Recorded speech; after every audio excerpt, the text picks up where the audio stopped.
When you guys get your little Dani Bowler sewing, it's going to come looking like this.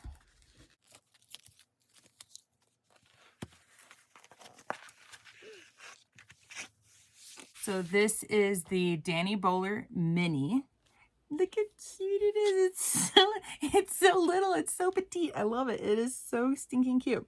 Okay, so yours, of course, will have artwork on it. Mine is very generic because this will be the video that you guys use for this tutorial, or this will be the tutorial that you use for regardless of any of the artwork that you have on it.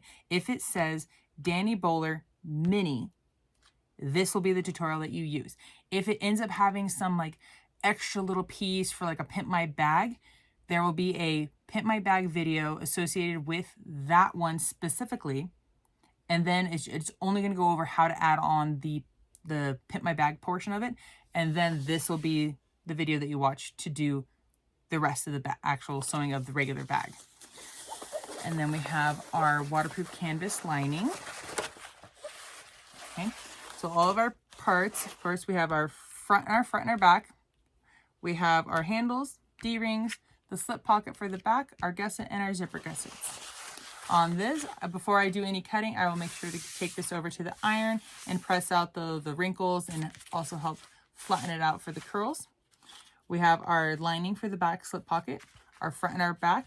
We have a cute little zipper pocket. We have our bottom gusset and our zipper gussets. Even though this says zipper pocket, if you don't want to add in a zipper pocket, you don't have to have a zipper pocket inside of this at all if you don't want to. Or you can use this as a slip pocket instead. So mine says zipper pocket flat out right on top of it, and then yours will have the little side thing to remind you exactly what it is. You don't have to use it exactly for that. Again, like I said, you can use this. I'll still do this as a zipper pocket because that's what it says to do, but you totally can do this as a slip pocket or nothing at all because it is so little. It is totally personal preference. This is your bag. You can make whatever you'd like with it or use it how you would like. All right, when you cut these out, use your exterior pieces to cut out your lining pieces, just because it is waterproof canvas and sometimes within the printing process, it can come larger, it can come the same perfect size, or sometimes it might come a tiny bit smaller. And if it is a tiny bit smaller, that's okay, because you'll use your exterior pieces, you'll center it up on top on it, you'll cut that out using the exterior as your template. And even if it does have a tiny bit of white showing around it, it's going to get hidden within the seam allowance. And this is also a binding bag, so you'll never see that little bit of white showing, especially if you get it centered so it's only a little bit. So aside from that, you're also going to need waterproof canvas for this. I do not, once I figure out exactly the size, I'll make sure to include that in the video, in the description down below, but I'll also add it into, as we're sewing this, I'll put the number of how long the binding, I'm like, I got one word stuck in my head and it wasn't it. Binding needs to be for this. And also because it is so tiny, I'm thinking you're probably not going to need any stabilizer for this. I'm going to do mine with, maybe? No. I'm going to try mine with 0 stabilizer in this. Just because that way you guys can see what does it look like with none. And then from there, you guys can make the decision, okay, do I want to add a little bit of this or a little bit of this? Decoville Heavy is just going to be too bulky for this small of an item. I think Decoville Light would be the direction to go. Fleece, no, I think it's just a little too flimsy. You might be able to do another, like one of those, like a stiffer interfacings potentially, but that's completely up to you and what you decide to do and how you'd like to structure wise, how you'd like to have your bag.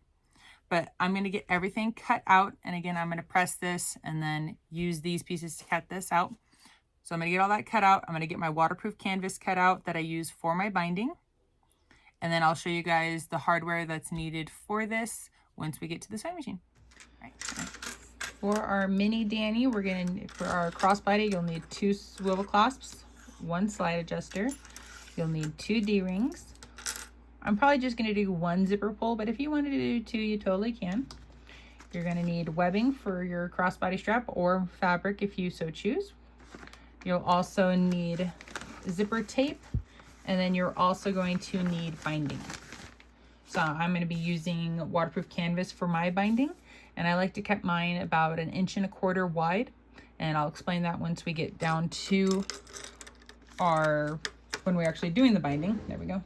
The little zipper pocket piece is completely optional. You do not have to do a zipper pocket. You can do a slip pocket or no pocket at all. This isn't the largest bag in the entire world, so if you didn't want to put in a zipper pocket, I'm probably, instead of doing a zipper pocket, I'm probably just going to do a slip pocket. I feel like a slip pocket would be a little bit easier, even though technically mine says zipper pocket. But I think that would make for a very cute little slip pocket for this bag. I think that would be a little bit easier to get in and out of than an actual zipper pocket. Okay, so we're going to jump in and start with our D-rings. These are 2 inches wide, so we're going to take our 1 inch ruler, or mark up 1 inch from our edge.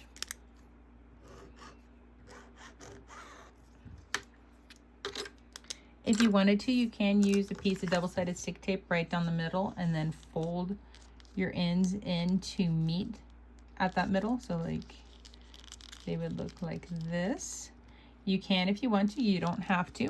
I personally just hold them and then sew down the side.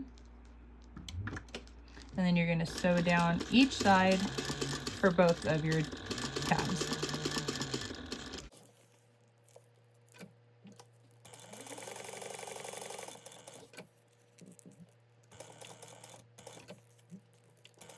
After you have sewn down both sides of your D-ring, go ahead, or your tabs, go ahead and grab your D-rings. And you don't have to use D-rings. You can use, if you wanted to, you can use like triangles, circles, rectangles. It's completely up to you what type of hardware you'd like to use. And if you don't want to use 1 inch and you'd like to use something a little bit smaller, like for this one, for its crossbody bag, if you wanted to use 1 inch webbing or strap, you totally can. Or if you wanted to use a chain or make a 3/4 wide strap or 1/2 inch strap, totally up to you. So then you can play around with the size of the hardware. And so if you did want to use something smaller hardware wise, you would just need to change the size of these to fit what you're using. And then once you've added your D-rings onto the tabs, you can sew across the bottom to hold them in place, or like I'm doing, I'm just putting on some clips to hold them. So we got that part. This back slip pocket, if there's artwork on it, yeah, it's probably you're gonna probably want to use it. But if there's really no artwork on it, and if depending on your machine as well, if you don't think your machine can handle having this pocket with this, you don't have to use this if you don't want to. It is completely optional. What we want to do is put them right sides together. Okay. And then we're just going to sew this at 1/4 inch. Make sure to back stitch.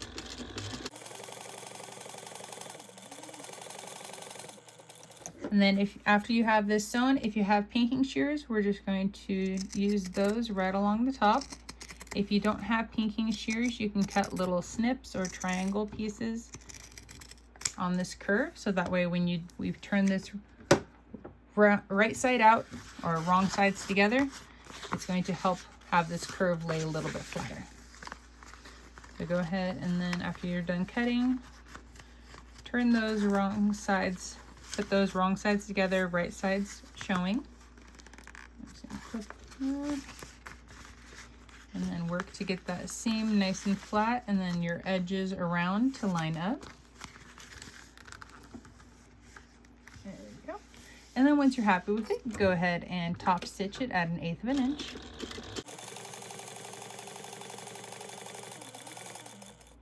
So you could have, if you wanted to, while you're still here, you can lengthen your stitches and baste this together if you wanted to.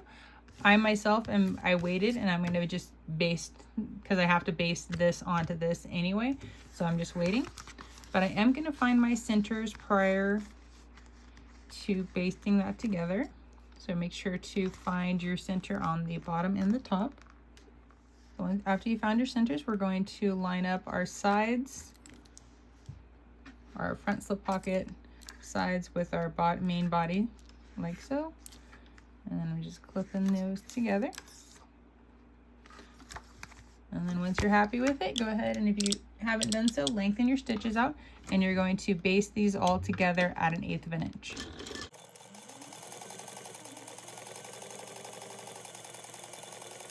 On mine, I have a little bit of lining that hangs over, and if you have any parts that hang over, go ahead and trim those off. And depending on if you want to add your slip pocket onto your back lining piece, then we're going to hold off, which I think that's what I'm going to do, is I'm going to add my slip pocket onto there, onto this first, and then we'll baste these together. So even though, yes, mine says zipper pocket, please ignore the fact that it does say zipper pocket. I'm going to sew these together. Oh, move my stitch length back down. So I'm going to sew these together at 1/4 inch, leaving a turn hole gap on the bottom.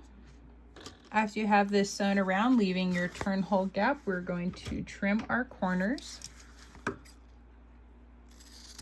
then I also kind of like to angle out those as well.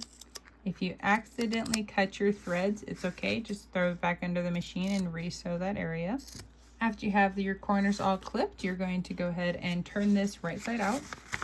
After you get it turned out and your corners poked out as well, you can, if you wanted to, you can take this over to your iron and give it a nice little press to get out any of the wrinkles. And so I'm going to top stitch mine at 1/8 of an inch.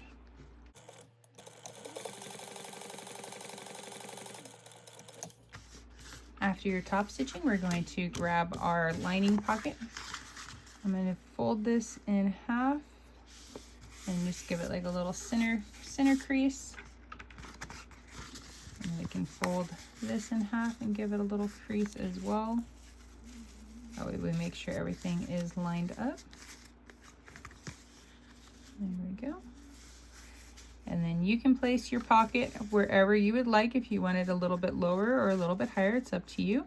Just make sure that you don't go so low that it could potentially, especially your corners, could interfere with your binding.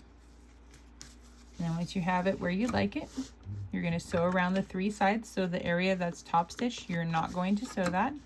And make sure to back stitch at your beginning and your end. Now that our zipper pocket piece there, so technically this is going to be my back. I said zipper pocket. Our slip pocket, even though it says zipper. Our slip pocket is finished. So this is going to go against my back. So I'm going to place those wrong sides together. And then I'm going to add on a few clips. And then once you're happy with your placement and kind of disbursement of it, you're going to go around and basting your lining and your exterior together at 1/8 of an inch. And you can use extended stitch length. After you have this all basted together, if you go around, if you have any of the areas where your lining is sticking over, make sure to go ahead and trim that off. And then once you have it trimmed, you can go ahead and set this aside. All right.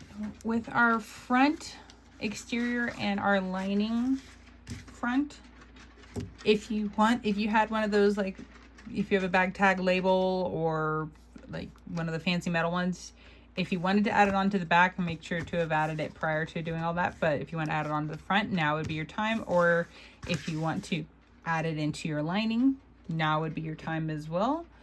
But if you don't have anything to add, or if you already added it, you're going to go ahead and, just like we did for the back, you're going to line these up.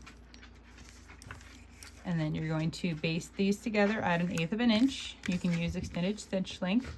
Once you get this basted together, so you can see right here, I'm going to have a little bit of lining that hangs over. So after this is basted together, I'm going to go around and trim all of that off. After you have this basted together, or if you wanted to do this prior to, you could have, we're going to fold this in half, and you're going to find the center of the top and the bottom. Afterwards, you can set your main panel aside. And now we are going to start working on we're going to fold up our handles. Again, the handles, because this is such a small bag, if you don't want to use your handles, You do not have to use these if you don't want to. They are completely optional. So for this one, because they're just not quite 2 inches wide, so I'm just, to help myself, I'm just gonna fold them in half and then use my pen to mark that center. And whatever I do for this one, you're gonna repeat for the other side. So we're going to fold one side to meet that center. And if you wanna use double-sided stick tape here, you totally can. Might make it a little bit easier to hold those sides down.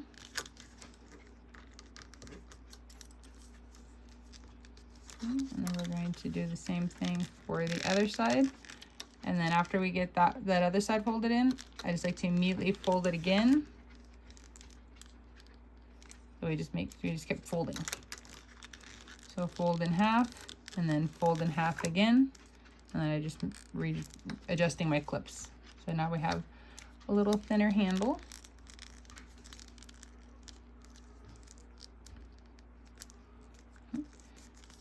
There we go. And then I'm just going to sew around this all at an 1/8 of an inch, and then just make sure to switch your stitch length back down to your regular.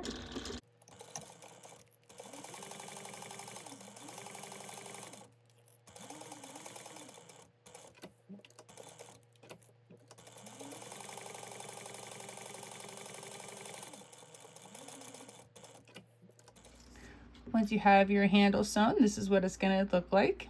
Okay, so now everything we did for this one, you'll repeat for this one.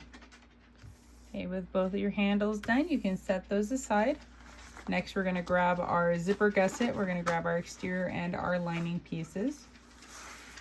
I'm just going to focus on one of our zipper gussets, and then grab my zipper tape.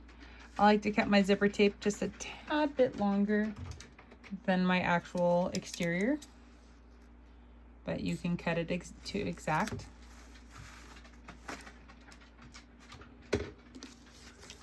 And then go ahead and heat seal both of the ends. So on yours, depending on if you have artwork on your handles or not, your artwork could be directional or non-directional. If it's non-directional, how you put this together really doesn't matter. If it is a directional, you could have them where both of them are facing. So if this is the front, you can have them both facing to the front, or you can have them going in opposite directions. It's truly your preference on what you would like to do for this. So I'm going to go ahead. I have my right side, my wrong side. I'm going to place these right sides together, centering my zipper tape onto my zipper gusset. And excuse the playful corgis.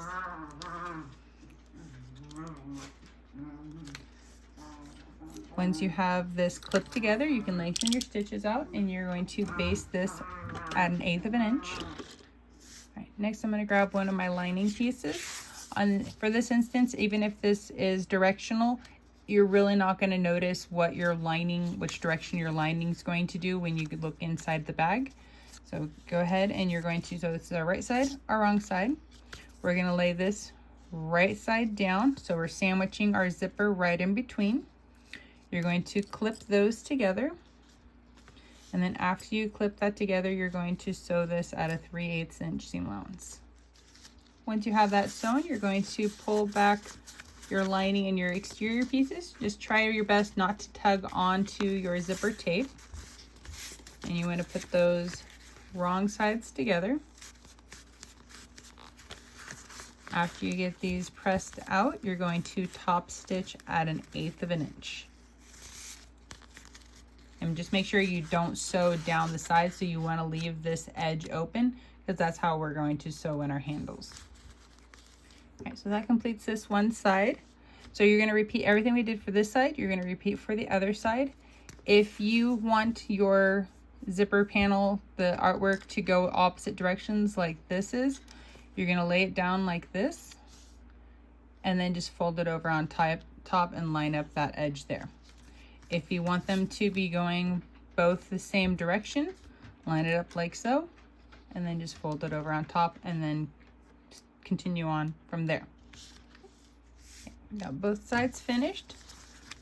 So now I'm going to fold this in half. I'm not going to cut my notches for my center. I'm just going to make marks just in case when after I add my bottom gusset, if something shifts, I don't want to have a bunch of little notches up there and then I get confused as to what my actual center is. So there's that. And then our handle is 7 3/4 inches long. So let's take a gander. So if I put that at 3.5 that direction, and 3.5 that direction, it doesn't really give us a whole lot of up on the handle. So let's do move this 3. And 3. Oh, maybe I had that. Well, there's 3.5.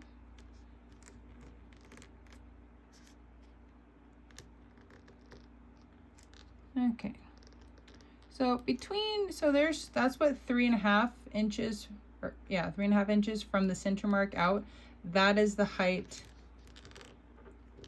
Let me see if I can tilt this without distorting it. So that's roughly how much of an up there is, where, let me just scoot this in just a little bit. This is roughly what 3 inches would be.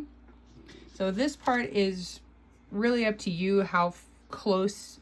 If you want your handles to really stick up, then don't go as far. Or if you don't want a lot of handles sticking up, then go have a little bit longer distance between them, or from the center mark out and the edge, have a little bit longer one. So it's really up to you guys. So, but let's check this.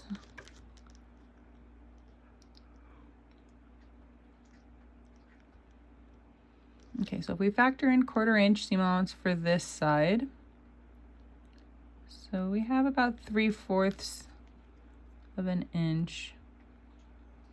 Okay, so essentially we need to have this be 1/8 of an inch. So the edge of our handle to the edge of our stitching, 1/8 inch away from that. So I'm gonna go with 3 inches. So what I'm doing is I'm lining up my 3 inch on my ruler with my mark there. Making a mark on that side. And then I'm also gonna make a mark 1/8 inch away from my top stitching there. So I'm gonna make a mark there. So I have like a nice little T thing going on over there. So again, 3 inches from this side, make a line, and then 1/8 inch down from the top stitch, make another line.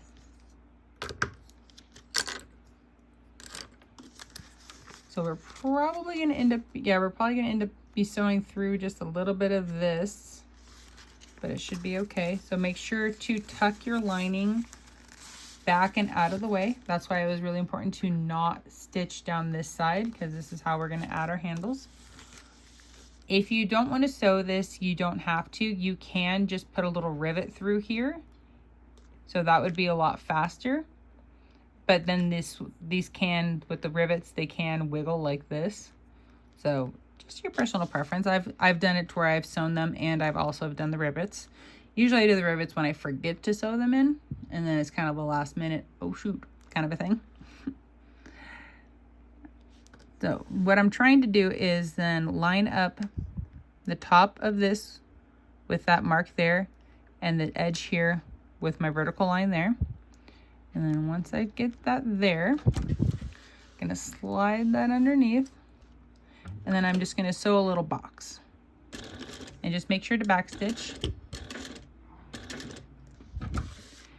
And then I'm only going up 1, 2, 3 little jumps. So that's probably what, let's see roughly how far in that is. Yeah, I kind of figured about 3/8 of an inch in. If you only want to go 1/4 inch, you can go 1/4 inch. And then you're just going to sew, finish sewing the rest of the box. All right, so that's what the edge of our little handle will look like. And then I just need to trim up that. And then the little marks, all we have to do is just kind of rub them away if you're using a vinyl. So now I'm going to repeat what I did for that to my other 3 edges that I have left. So I actually decided to only do 1 handle just because I'm curious, because it is a little bit smaller of a bag. I think it'd be kind of cute just to have, because we really only need the 1 handle.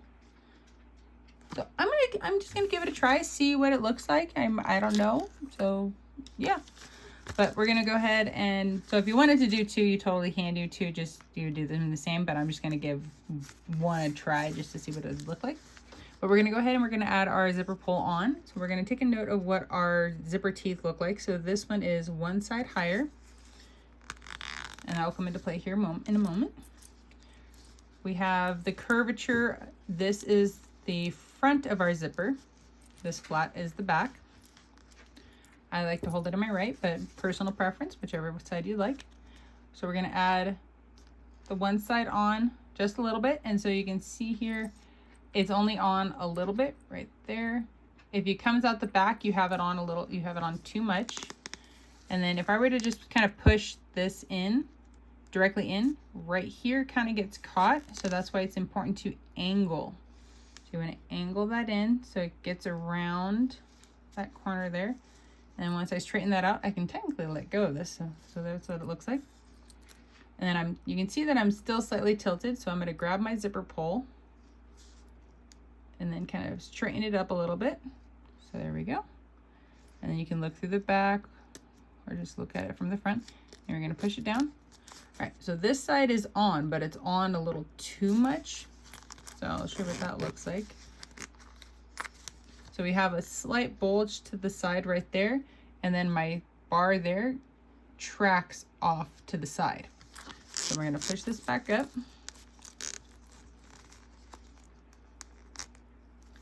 And then I don't want to take it completely off, which I kind of pushed that side off a little bit too much.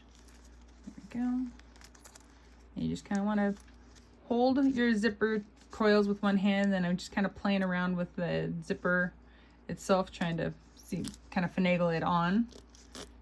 There we go. So now it looks exactly how it did before we pulled it apart.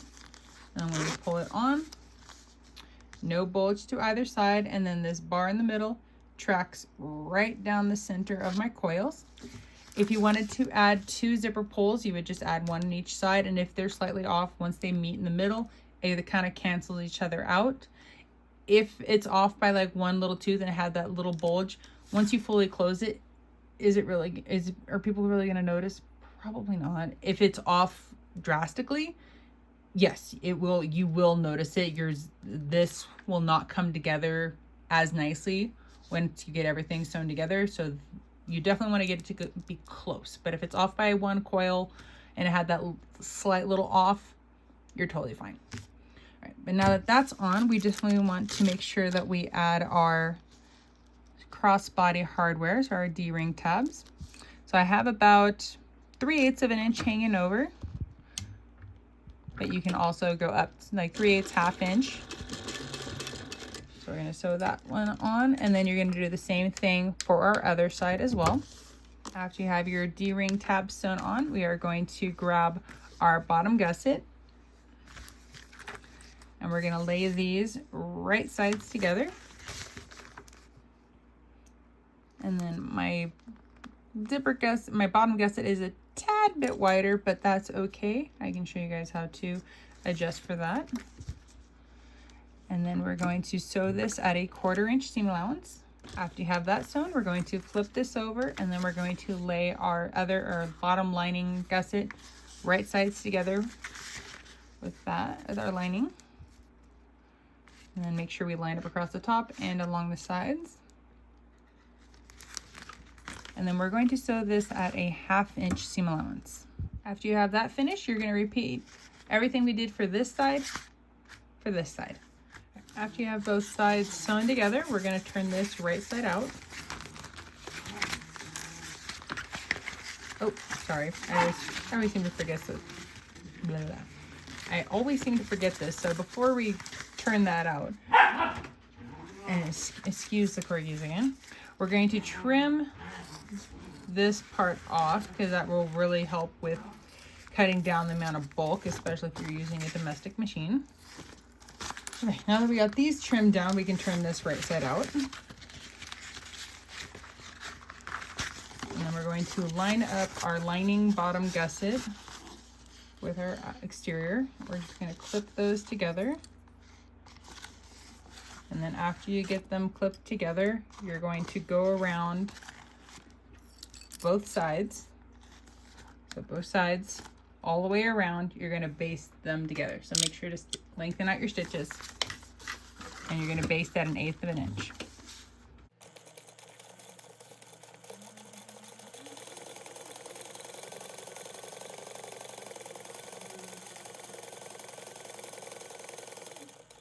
After you get both sides basted together, you might notice that some of your areas, this might stick over. So we're just going to trim that down so that way it is a nice, because you just don't want to go hard cut it off. You want to do it gradual so that way when you do your binding for your seam allowance, it's not a drastic difference.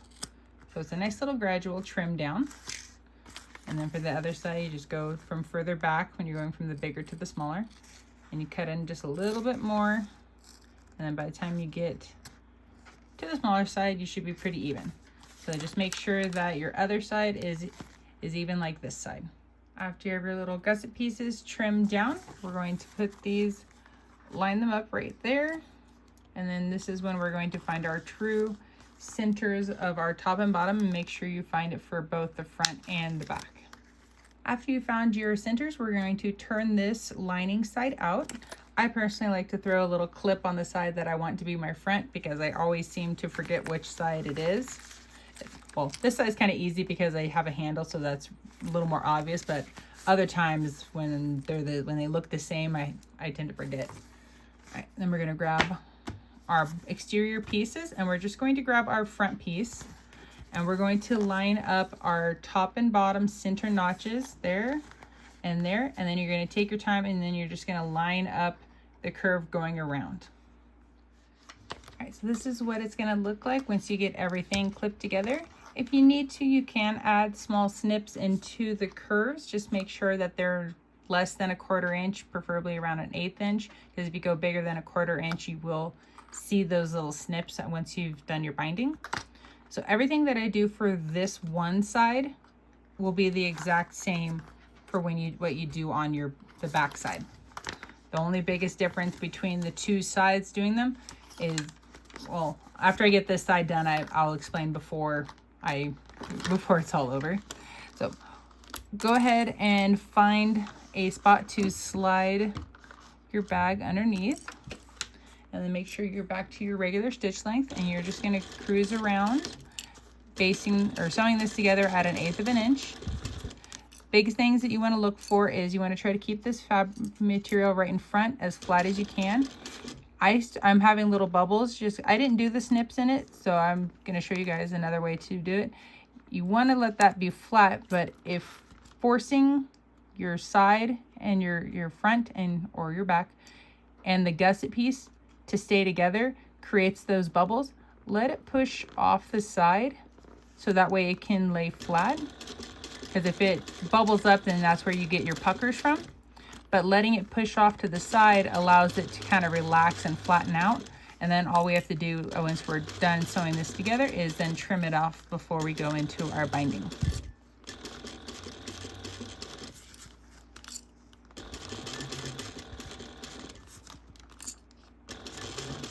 So you can see here that I'm letting it hang over the side.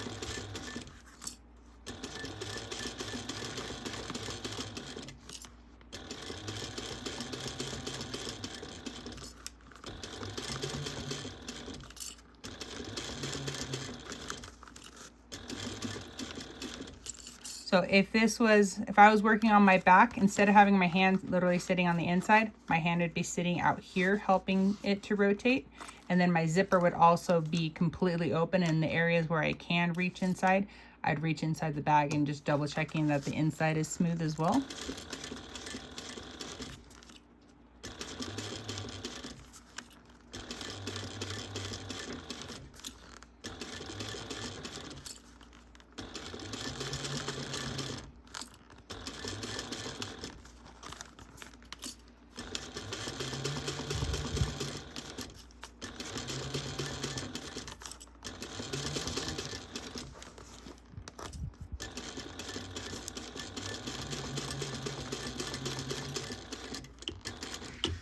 Let's take a look at what we did. So you can definitely see I let it slide over in a few places, and that's totally okay. All we have to do is just make sure to trim off that excess, so that way we have a nice smooth 1/4 inch seam allowance when we do our binding. So I'm gonna go ahead and get that all trimmed off. Okay, everything trimmed up. So the next thing I'm gonna do, I'm gonna grab my binding. So whatever type of binding that is your preferred method or type to use, you're gonna go ahead and attach that onto here. So I'm gonna get my waterproof canvas on here. And like I said before, the reason I like to use a 1 1/4 inch wide piece is that when I attach it, because I use, as you saw before, I like to sew from this direction. So on this side, I only put what I need, maybe a little bit more. And then everything else goes to the back. So that's the area that I can't see. And especially when you're going into those corners, things shift. We can't always hold a perfect seam allowance every single time. And it's always frustrating when you miss the binding on the back, especially because I only go around one time. That's just me. But so that's why I like to go a little bit longer, and then afterwards all I have to do is just trim off the excess from both sides, and no one would ever know. So I'm gonna go ahead and get mine attached, and I'll be right back. Once you get your binding all clipped on, it should look something like this. When you go to, so granted this is the front, so you can just slide it in wherever you're comfortable with. When you are adding on your back panel, it's going to be the easiest because your zipper is going to be open. It'll be easiest to work from the zipper gusset side, because then you can kind of open it up and kind of squish your bag down a little bit more to slide it in. And then once it's in and you get like a stitch or two underneath, that's going to help hold it in, and then it's just a matter of you just helping to rotate your bag underneath. So I'm going to push that over, find a spot, there we go. And then you're just going to cruise around. I like to back stitch at the beginning and my end. And then you're going to be doing a 1/4 inch seam allowance. Mine is, because this edge of the foot is a 1/4 inch, so I'm just over. So I'm right in between 1/4 and 3/8. That's just my personal preference. So you're just going to take your time. So again, if this was the back of the bag, I would just have my hand out here, helping to rotate it around. But because I don't have that structure and it's not quite as easy, so it's easy enough to put my hand right here. So just take your time cruising around. Same concept as when we were doing our basting. We want this to be flat.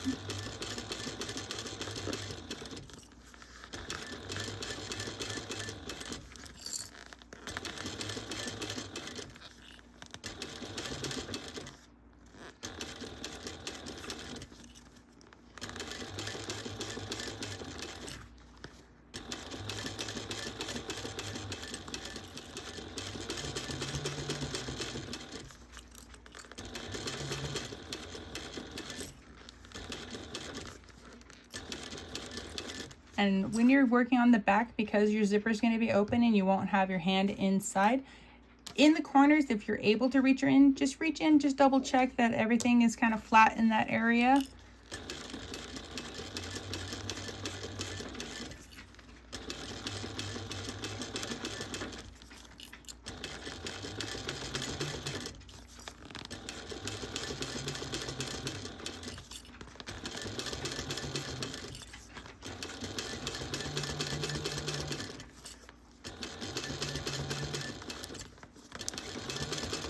My binding is now all sewn on, and I did make sure when you go to finish, you do a back stitch there as well. So the next thing I need to do is to trim off my excess from both sides, and then it's gonna look nice. It'll look nice and snug right up against that line. So what I mean, so mine when I go to trim it off.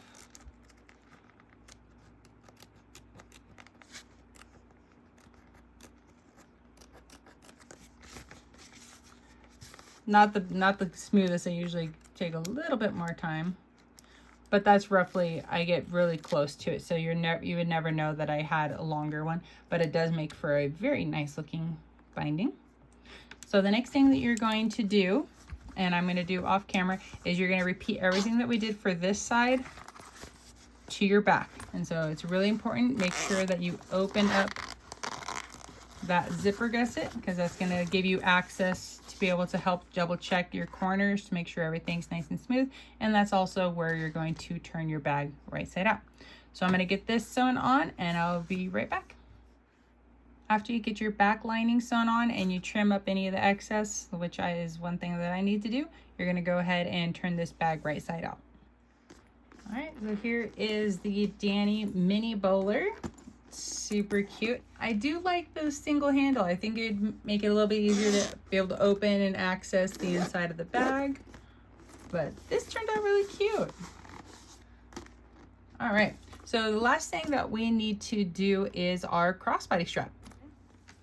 So we have one end of our strap material. We got our slide adjuster. I'm gonna go up and over the center bar. And this part right here is personal preference. I like to just sew a line back and forth a few times right there. But if you want to, you can pull a little bit more. You can sew a box, you can sew an X, a box with an X. It's truly your personal preference, however you would like to sew that. So whatever you decide to do, go ahead and do that. Okay, once you have your threads trimmed up, this is what it should look like. So this part is going to be stationary. Then you're going to grab the other end. We're going to add one of our swivel clasps onto that. And then the thing that I like to do is, so this is the back side, since it's got the fold, and then this would be the front side. So I like to put my strap to the back side and just hold those two in one hand. Then I'm going to slide the swivel clasp all the way down and just verify that I have no twists or turns in there. So once you've got that on and there's no twists, you're going to take your kind of, I believe it's called the running end. So you're going to go to the running end. You're going to go up over the center and then back down. So this is what it's going to look like. So again, the middle piece is the stationary piece, and this right here is going to be what slides to adjust your length. So that's what that looks like. And again, so now we don't see the back, so we just see the front of the zipper, or not zipper, of the strap, so the webbing. So here's here's the back, so there's the fold piece. It's now hidden underneath there. So now we have, this is the top. We have our piece. We're going to hold our swivel clasp. We're going to slide that on, and we're going to push the end of it back down against itself. So then if this is now the new back, we have that against the back. And then however you sewed the part right here, you're going to do the same thing for this one. Well guys, that's it for me. I hope you guys have enjoyed this tutorial of the Mini Dani Bowler. There we go. Say that 2 times fast. And if you guys haven't already, if you guys give this video a thumbs up, or at least, yeah, like and subscribe, I would appreciate it. Thanks much.